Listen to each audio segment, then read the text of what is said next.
Well, I'm. Do you think there is a sort of political correctness against talking about narcissistic abuse? For example, the use of labels, putting pi- putting at the same level what the abuser does and the victim does, etc. First of all, we should realize that narcissistic personality disorder is a diagnosis that is acceptable only in the United States and China. The rest of our world does not accept this diagnosis. The Why is 11th, that? the 11th edition of the ICD. The ICD is a book published by the World Health Organization. The ICD is International Classification of Diseases. The 11th edition, published in 2022, doesn't have narcissistic personality disorder. It has a single personality disorder with various traits. So in this single personality disorder, there is a trait called dissociality and another trait, perfectionism. And so you can describe a narcissist using the ICD, but you cannot call him a narcissist because there's no Mhm. such thing in the ICD. Similarly, in other countries, there's no narcissistic personality disorder. Only the DSM in the United States and the CCMD, the third edition in China. That's it. So we need to understand it at first. The second thing is, um, if anything, I think narcissism is the only field where political correctness is suspended. For example, you cannot talk about autistic people the way you talk about narcissists. Yeah. Narcissists are totally demonized, Hmm. totally hated. Hate speech against narcissists is allowed. Yeah. You Hmm. try to talk about borderlines the way you talk about narcissists, and let's see what Hmm. happens to you. Your account will be canceled. Hmm. It's not allowed. Definitely, you're not allowed to talk about autistic people the way you talk about narcissists. I made a video a few weeks ago. I just made a literature review. There are new studies that show that autistic people and people with ADHD, attention deficit Yeah. hyperactivity disorder.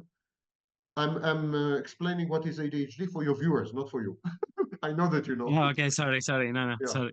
Go on. Go on. So there are new studies that people in the autism spectrum disorder and ADHD are actually a bit narcissistic and a lot psychopathic, and that they take over victimhood movements. These are new studies, interesting, fascinating. And I made a Hmm. literature. I received Hmm. warnings from YouTube, warnings that I'm violating community guidelines.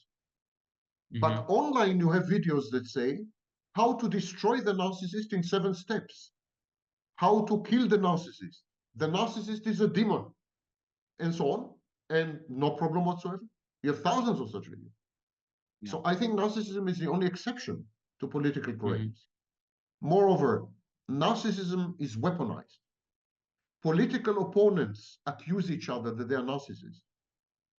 People go to prison and they are described as narcissists. Their Hmm. narcissistic behavior led them to prison. So it's um it's an all-out campaign against narcissists. And now, recently, to the best of my knowledge, I've been the first to initiate this, but I may be wrong. But in my footsteps, let's say, many people are now saying that actually many victims, self-styled victims, are essentially covert narcissists. Because in the last 3 years, 4 years, there have been studies in Israel, 4 studies in Israel. There have been 2 studies in British Columbia, in Canada, and other studies that have shown that victimhood is closely associated with dark personalities, dark triad. Hmm. Hmm.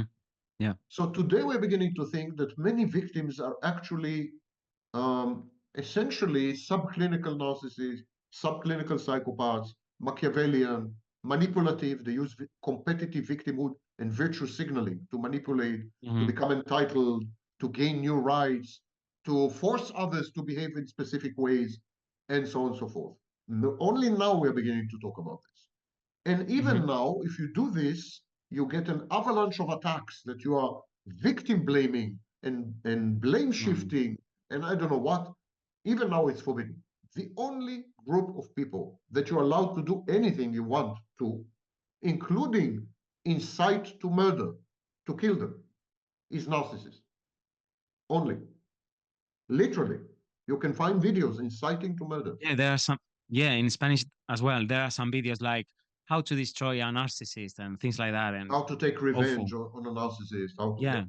Mm. This would never be allowed with any other mental illness. Imagine a video saying how to destroy the life of someone with bipolar disorder, Mm. or how to take revenge on a depressive person. Mm. Imagine. Yeah. It's shocking. Yeah. It's pretty shocking. Shocking. Yeah. Um. Narcissists are ill people. It's a disease. We need to understand Yeah, this. but These are sick people. You know? sometimes when I think in at least in my case, when I use the term narcissist, it's not only narcissistic personality disorder, but narcissistic personality style, which Yes. is different. But I know what you mean perfectly. Yeah. Uh, I wanted to ask you that, by the way. Um, what are the difference between a person who has NPD, narcissistic personality style, or they are simply a-holes? What you call a-holes or jerks are actually people with Yes, sorry, narcissistic sorry. style. Narcissistic style. The first to describe the distinction between the disorder and the style was a guy called Sperry, Sperry. Later on, Theodore Millon, one of the fathers of the field, Theodore Millon adopted Sperry's classification and taxonomy and incorporated it in his masterpiece, Personality Disorders in Modern Life. And today, this is common to realize that narcissism is a spectrum, and we start with healthy narcissism. Everyone has healthy narcissism. It's the foundation of self-esteem and self-confidence and so on. Healthy narcissism starts in early childhood and stays with us for life. And then we gradually progress until we reach a zone called narcissistic style. These are people who are exploitative, lack empathy, but not fully. Mhm. For example, they are very empathetic with family members or loved ones and so on and so forth, but they're not empathetic with employees or so on. They have kind of divided discriminating empathy. They are usually in your face, they're defiant, they're arrogant, but very few of them are grandiose. Grandiosity is a cognitive distortion. Grandiosity is when you perceive reality wrongly. People with narcissistic style don't have this problem. They're simply arrogant, but they do Mm. perceive reality correctly. So they are capable of teamwork, for example, when the narcissist is not. They are open to criticism and disagreement, when the narcissist never is. They are not likely to externalize aggression, where narcissists, given specific situations, can and does. Now, people with narcissistic style, for example, are not prone to narcissistic injury and narcissistic mortification. Uh, the real narcissist does. Someone with NPD does. Narcissistic injury is when your grandiose self perception and self image are challenged in a way that some damage has been done. So you need to repair it somehow. You can repair it by a display of narcissistic rage, thereby establishing control, asserting control over the environment, for example, by terrorizing. And another way to reestablish it is what I was the first to describe: self-supply. So you can supply yourself. You can somehow reconstruct your grandiosity by convincing yourself that they are wrong and you're right. They think you're not a genius, but you are a genius, or whatever. And narcissistic mortification is unique to people with NPD. Never happens in the style. It's when you are shamed or humiliated in public in front of meaningful peers or significant others. That happens Mhm. only to the narcissist, and it leads to a borderline like clinical personality organization. So, what happens is the narcissist is mortified in public and then essentially becomes a borderline. He emotionally dysregulates, he develops suicidal ideation, and so on and so forth. This never happens to someone with style. Someone with style is capable of intimacy, has identity, does have an identity.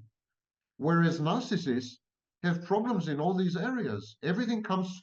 So if I have to summarize the difference, then someone with narcissistic personality disorder um, imports everything from the outside. Everything comes Mm-hmm. from the outside. The sense of self-worth, identity, self-esteem, everything comes from the outside. Everything is Mm-hmm. imported. You could say that the narcissist outsources regulation so that other people regulate the narcissist, Mm-hmm. someone with Mm-hmm. narcissistic personality disorder. Interpersonal functioning of the narcissist, because there's no empathy and no intimacy, is very impaired. And the narcissist is antagonistic, he's grandiose, and he's a compulsive attention seeker. None of this applies to someone with narcissistic style. Someone with narcissistic style regulates from the inside, not from the outside. He doesn't, for example, is not dependent on narcissistic supply, for example. Mm-hmm. He's not grandiose. He is capable of intimacy. He is capable of empathy. He does not seek attention compulsively, although he enjoys it a lot. But he's not addicted to it. He's not a junkie of attention junkie, Mm-hmm. His identity and his self-direction are not dependent on other people. So it's really, these are two totally disparate, separate clinical entities or clinical phenomena. Mm-hmm. NPD is not an exaggeration of the personality style, it's something completely different. Mm-hmm. And this is why it's very dangerous when online people go and say he's a narcissist, this is a narcissist, when actually this is someone with narcissism, as you said, it's an Yes, a-hole, it's it's a jerk. anyhow. Mm. Yeah. Mm. I see. Um, Thank you for your answer. You know what? Mm. Upon reconsideration, to make it simpler for your viewers, someone with narcissistic personality disorder doesn't have a self, doesn't have an ego. He is ironically selfless. There's no Mm-hmm. self there. The formation of the self was disrupted. The self was unable to constellate and integrate. So there's no core, there's an emptiness, exactly like the borderline. And the second point, someone with narcissistic personality disorder has problems with attachment problems. And the narcissist is incapable of attachment Mm-hmm. because as a child, the narcissist was attached to a frustrating object, to an abusive object. So Mm-hmm. he is afraid of attachment. He associates Mm-hmm. attachment with pain, with hurt, with rejection, with frustration. So he's afraid of attachment. And the second problem why he cannot attach is that he cannot perceive other people as external. So what is there to attach to? So Yeah. I see. Yeah. these are the two major differences, no self and no attachment. The personality style has a self and can attach. Mm-hmm. There's a major difference. Mm-hmm. Yeah. I see. I see. I see now. Um, the next question is why, when we talk about narcissism, we also have to talk about psychopathy, because in many ways we have to get into that to explain both of uh, the constructs. Why, when we have to talk about narcissism, we ended up talking about psychopathy as well. Psychopathy is more sexy. Because I see, yeah. Well, again, we have a huge confusion online. I have seen people with PhDs in psychology, but no expertise in narcissism. It's important to understand you can have a PhD in psychology and not be an expert on narcissism. Psychology is a huge field, enormous Mhm. field. If you're an expert on IQ, and you have a PhD, doesn't mean you know anything about narcissism. But people don't realize it. They say, but she has a PhD in psychology. So I've seen these self-styled experts say that all psychopaths are narcissists. That is rank nonsense. A small minority of psychopaths also have narcissistic personality disorders, and this is known as comorbidity. However, narcissists and psychopaths share a few things in common. They have a few things in common. Number one, grandiosity. Grandiosity is one of the parameters that we use, one of the dimensions that we use to diagnose psychopathy. For example, in the PCLR test, Robert Hare's PCLR, there's a grandiosity dimension. But grandiosity is not narcissism. It's not the same. Grandiosity is a trait or a cognitive distortion that is common in narcissism, in psychopathy, but also in borderline, also in bipolar disorder, also in paranoid personality disorder, sometimes in schizoid personality disorder. It's that psychopath and narcissist are both grandiose doesn't make the psychopath a narcissist. The second thing that is common, that is shared, is antisocial behavior. Antisocial behavior includes defiance, recklessness, contumaciousness, rejection of authority, and sometimes acting out, externalized aggression. This is the antisocial cluster. Now, it is true that psychopaths are always antisocial, and some narcissists are also antisocial. They are known as malignant narcissists. Mm-hmm. 3% of narcissists are also psychopathic. They're malignant narcissists. But the vast majority of narcissists are not antisocial. They are actually pro-social and even communal. Why? Because the narcissist depends on other people for narcissistic supply. If you're antisocial, you don't get supply. Rarely get supply. You end up in prison, maybe, but you don't get supply. So the narcissist strategy requires collaboration with people somehow, some form of collaboration. And we call it pro-social behavior.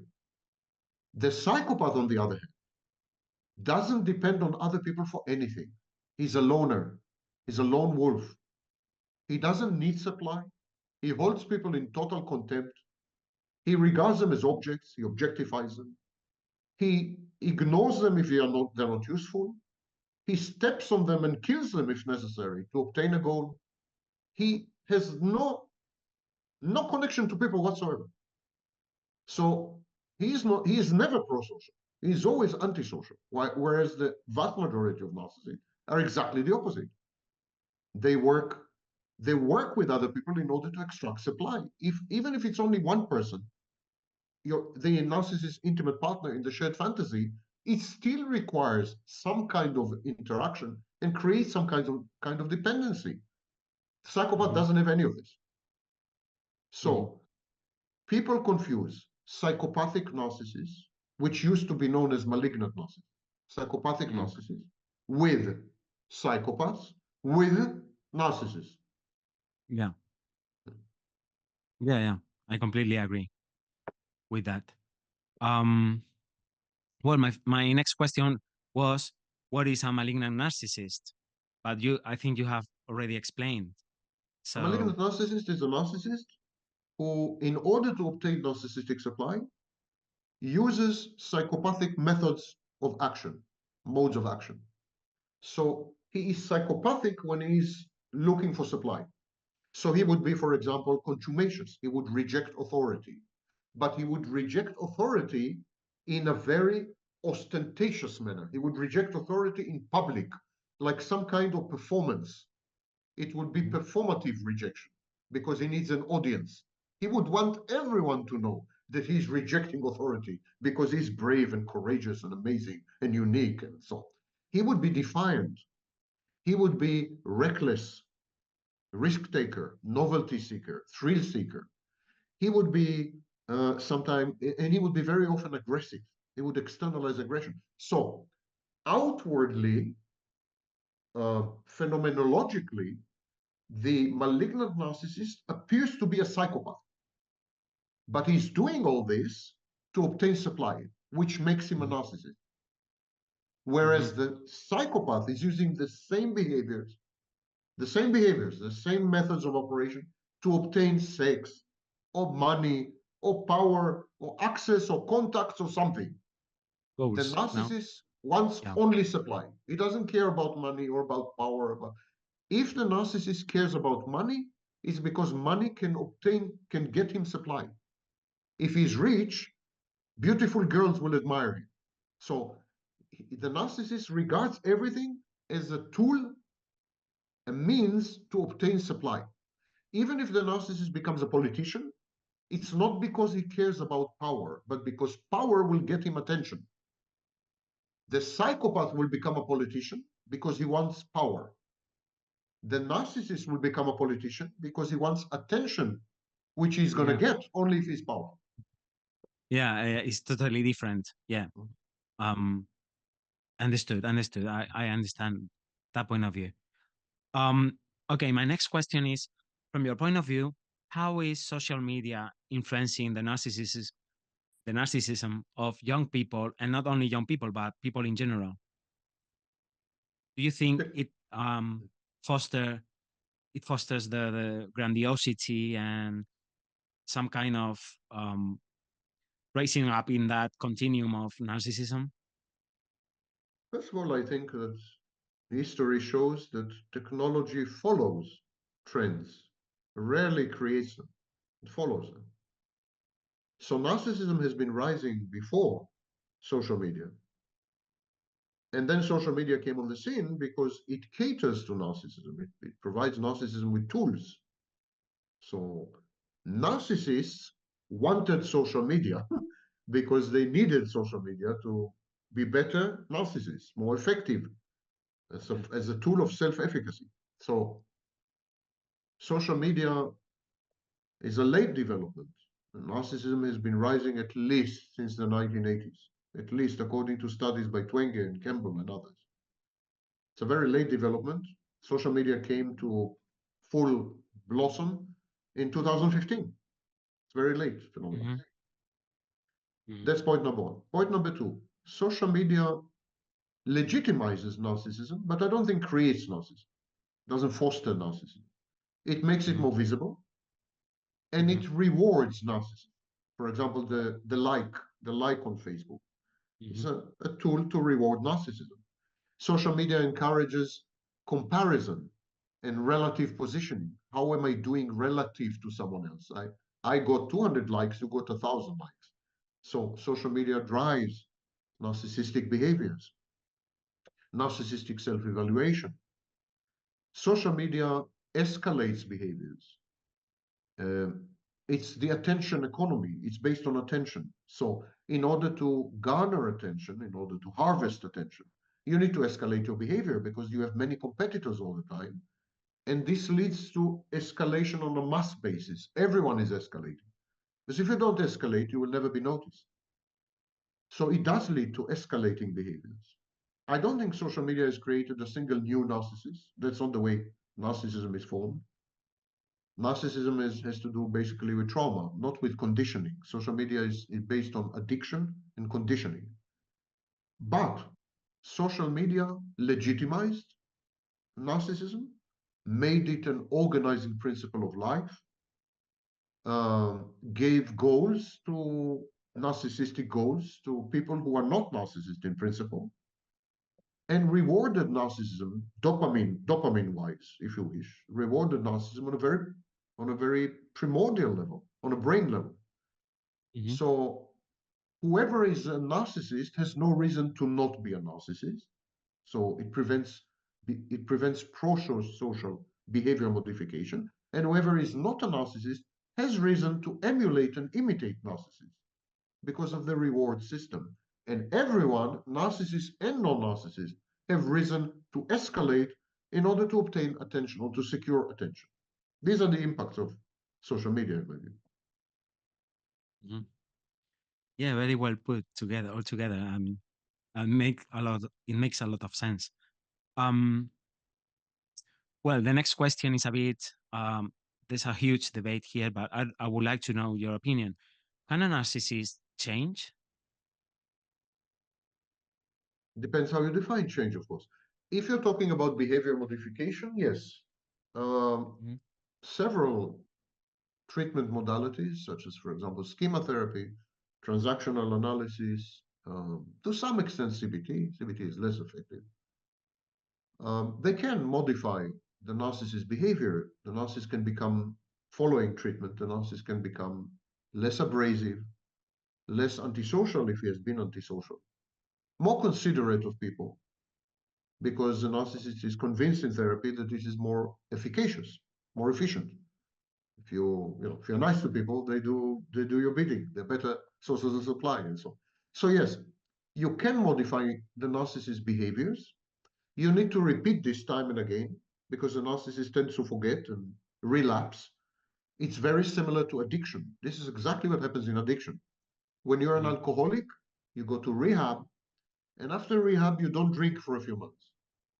But the relapse rate in alcoholism is between 80 and 90% within 1 year. 80 to 90% of alcoholics who spend time Mhm. in rehab start to drink again within 1 year. It's identical to narcissism because narcissism is addiction to narcissistic supply. It's an addiction. Narcissism is two things. There's one thing that narcissism is not, and there are two things that narcissism is. Narcissism is not a personality disorder, and it is a post traumatic condition, and Mhm. it is an addiction. Now, Mhm. this is the worst combination. Post trauma and addiction, when you put them together, this is almost untreatable, intractable, because the Yeah. addiction solves many problems which are provoked by the trauma. And so, substance abuse that is post traumatic is literally impossible to treat. You can modify behaviors in the short range, and you need to repeat the treatment time and again and again and again and again. And that is the maximum that you can obtain with narcissism. Nothing else is touchable at all by any modality that I'm aware of. Anyone who claims online that they have treated narcissists or healed narcissists or cured narcissists are criminal con artists, period. And I don't care if they happen to be therapists with 6 PhDs. They are criminal charlatan con artists. End of story. Mhm. Mhm. Well, thanks for your answer. Very clear. um, Now, my next question is there, do you think, is there a relationship between narcissism and gender? Does sexism or machismo, as we say in Spanish, any influence on that? Until the 1980s, 75% of people diagnosed with narcissistic personality disorder were men. Even in the text of the DSM-3, edition 3, and then the text revision, and then edition 4, you still find the language that 75% of Yeah. they're men. There has been a lot of sexism in psychiatry and psychology well into, I would say, 2010. And consequently, for example, borderline personality disorder was utterly gender biased. Utterly. It Mhm. was diagnosed overwhelmingly among women. Same with histrionic personality disorder. When we know today for sure that all these disorders, narcissistic, borderline, histrionic, are equally represented, men and women are equally represented, 50-50. Mhm. And the only exception perhaps is psychopathy or antisocial personality disorder, where there is a preponderance and overrepresentation of men. Mhm. And that is maybe because psychopathy is not a mental illness, but a Mhm. social choice, the choice to reject the law or to reject society it's a kind of lifestyle choice. Mhm. I don't believe that psychopathy is a mental illness at all. I don't see any Mhm. hint of mental illness there. There is a rejection of morality, of rules, of regulations, of specific Mhm. lifestyles. Okay, yeah. Psychopaths are dangerous. Psychopaths cause huge damage to society. Psychopaths should end up, many of them should end up in prison. I agree with all this. But what does any of this Mhm. have to do with mental illness? I have no idea. Yeah? Mhm. So, Mhm. but where there's real mental illness, the other cluster B and personality disorders, uh, men and women are equal. So yes, there has been sexism, but no longer. No Hmm. longer, and in the text revision of the Diagnostic and Statistical Manual, edition 5, published 2022, they corrected the language, and now it says 50 to 75%. It's still difficult for I them. didn't know. 50 to Oh, okay, okay. 75% are men and So women. they reduce a bit the percentage of They, men. they hinted that it's equal because now you have the opposite problem. If you say anything negative about women, you are a sexist, and you are, Mm, so to mm. say that women are now equally, uh, women are narcissists equally, that is to be misogynist. You hate women. That's why you're saying this. It's a Well, minefield. okay. Well, You can't say anything without someone getting insulted and offended and yeah, uh, yeah, yeah. That's why I wanted to ask you before about political correctness. I know we are talking about mental illness, personality disorders, but in my opinion, there are also personality styles that can be very tricky and difficult to live with a person with that. And in my opinion, there is a bit of, at least in Spanish, not in English, but political correctness about saying specific things. But that's why I wanted to ask you that yeah, you're before. absolutely right. You're absolutely right.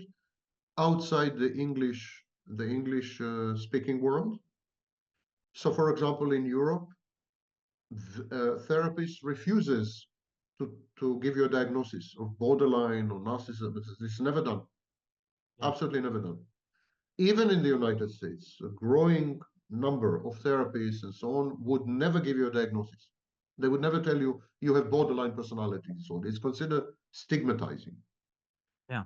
And I see some justification because I think the DSM is counterfactual. It's not real. First of all, it's important to understand that the DSM and the CCMD, yes, these Yeah. books were written under the influence of the insurance companies and the pharmaceutical companies. They don't reflect, absolutely, this I can say with certainty, they don't reflect current clinical knowledge, period. A lot of it is wrong. Second thing, any practitioner would tell you that the same patient, one day is a narcissist, the next day is a borderline, the third day is a psychopath, the fourth day is a paranoid, and the fifth day is a schizoid. Hmm. Any practitioner. I don't know any therapist who would not say this. Hmm. And this is coupled with mood disorders, one day depression and one day I don't know what, and so on. So all these distinctions, what is known as differential diagnosis, this is counterfactual. That's not how human beings work. Human Hmm. beings are not ponds, they are rivers. Human beings flow. The very concept of self, the very idea of personality, they are nonsense. There's no such thing. There are no such things. These are idealizations that help us to teach in university, but no one who works with people believes that people are fixed in stone, that someone has an immutable, unchangeable core that you can call a self. Hmm. No one, no one who has worked with people would agree with the concept of personality as a set of attributes and traits that define you throughout Hmm. lifespan.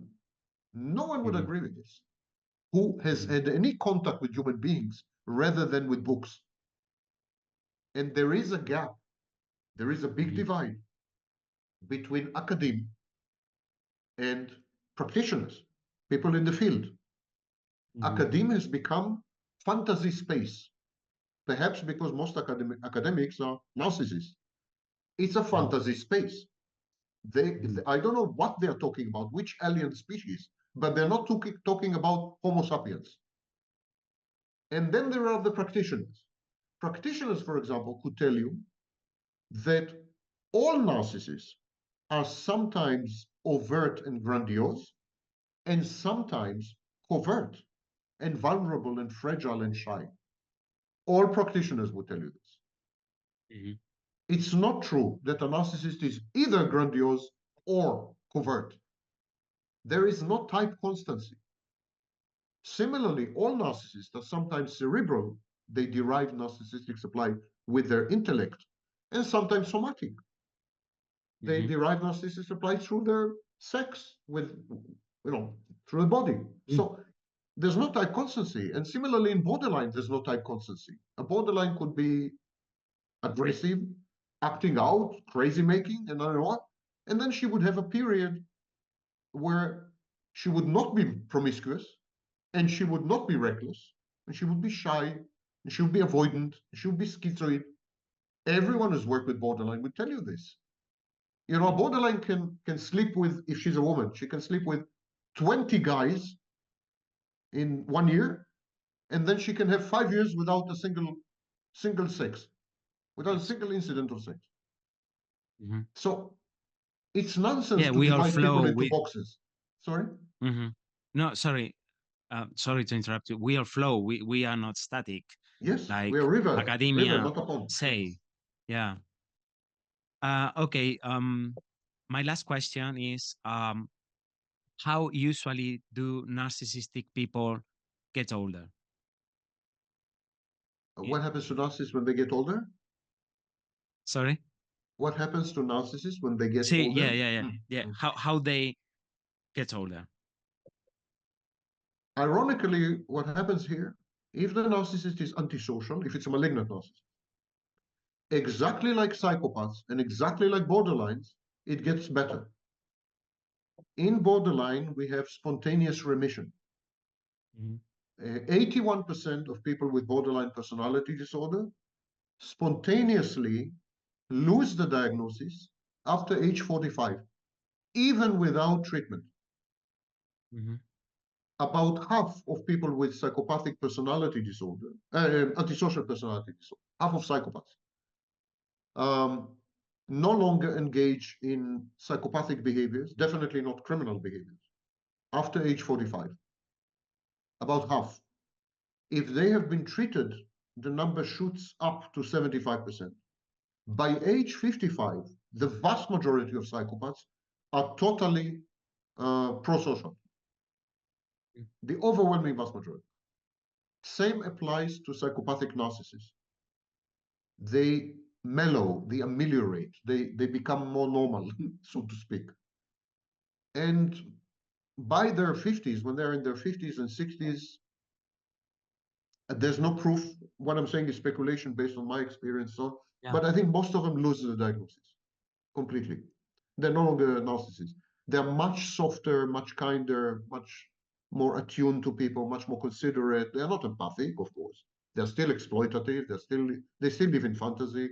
They're still aggressive, but it's much more standard, much more normative. In other words, Mhm. they're not anomic, but they're normative. This is not the case with classic narcissists, both overt and covert. And again, every narcissist is overt and covert, different periods. Mhm. Classic narcissists, let's call them classic. They used to be called phallic narcissists. Classic narcissists get worse with age. They get worse. But there is a conundrum here. There is a riddle, puzzle, which we don't know, we cannot resolve. Most classic narcissists lose their sources of supply as they grow older. Women, if they're men, women abandon their spouses and intimate partners abandon them. It's much more difficult for them to obtain supply because they're old, Mhm. they have competition from younger narcissists. It's much more difficult to obtain supply. They're exposed. Many of their tricks and gimmicks and misbehavior and misconduct is exposed, revealed. So they are mortified, they are shamed and humiliated in public. Mhm. And so, do they become worse narcissists, even more narcissistic because of these problems that they cannot obtain supply? So they are collapsed in a collapsed state, or because they're mortified? In short, is the aggravation in narcissism in old age reactive, circumstantial, response to the changing environment, or does it come from the inside? We don't know. There's no answer to this.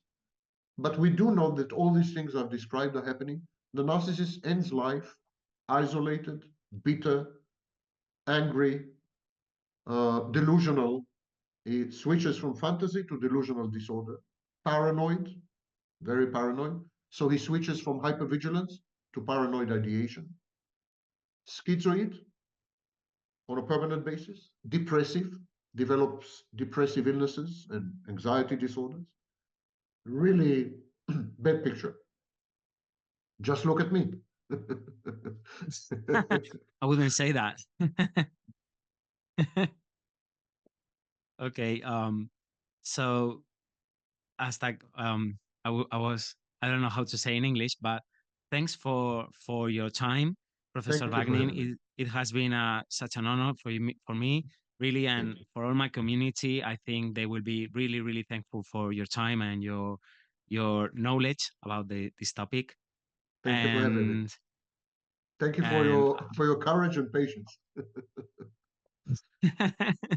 well, I was a bit nervous, I have Uh, to say, but uh, uh, it has been a wonderful interview, thank you. uh, and I really appreciate it.